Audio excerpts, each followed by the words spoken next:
Good morning, Director.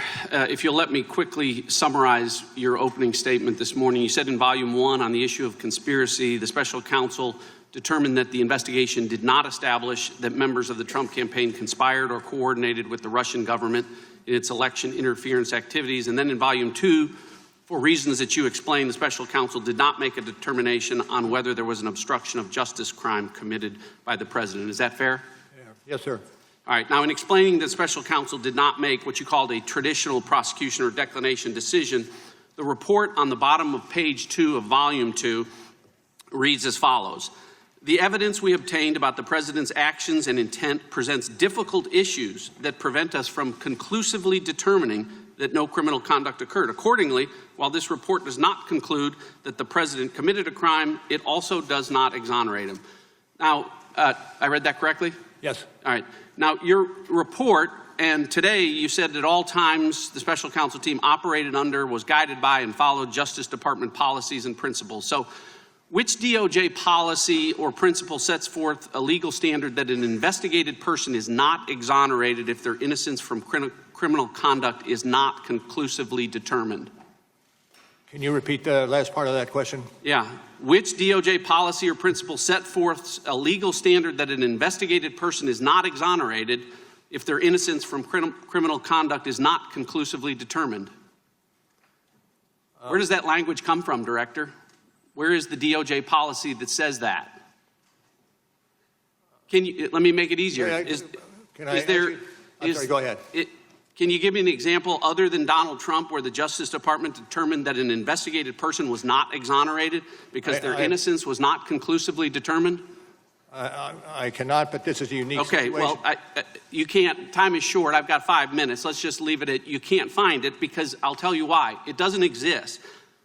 The special counsel's job, nowhere does it say that you were to conclusively determine Donald Trump's innocence or that the special counsel report should determine whether or not to exonerate him. It's not in any of the documents. It's not in your appointment order. It's not in the special counsel regulations. It's not in the OLC opinions. It's not in the Justice Manual. And it's not in the principles of federal prosecution. Nowhere do those words appear together because respectfully, Director, it was not the special counsel's job to conclusively determine Donald Trump's innocence or to exonerate him, because the bedrock principle of our justice system is a presumption of innocence. It exists for everyone. Everyone is entitled to it, including sitting presidents. And because there is a presumption of innocence, prosecutors never, ever need to conclusively determine it. Now, Director, the special counsel applied this inverted burden of proof that I can't find and you said doesn't exist anywhere in the department policies, and you used it to write a report. And the very first line of your report,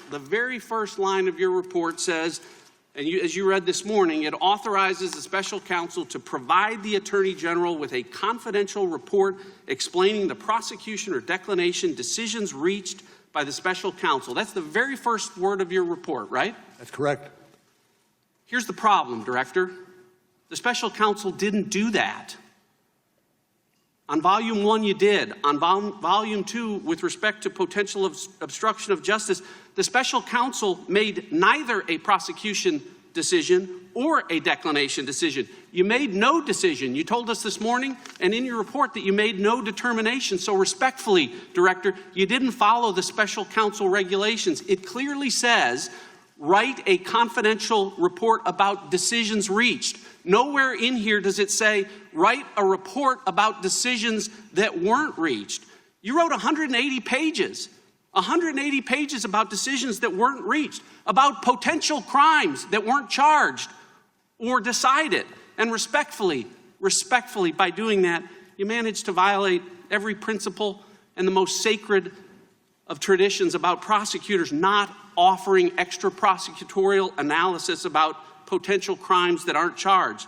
So Americans need to know this as they listen to the Democrats and socialists on the other side of the aisle, as they do dramatic readings from this report, that Volume 2 of this report was not authorized under the law to be written. It was written to a legal standard that does not exist at the Justice Department. And it was written in violation of every DOJ principle about extra prosecutorial commentary. I agree with the chairman this morning when he said Donald Trump is not above the law. He's not. but he damn sure shouldn't be below the law, which is where volume 2 of this report puts him.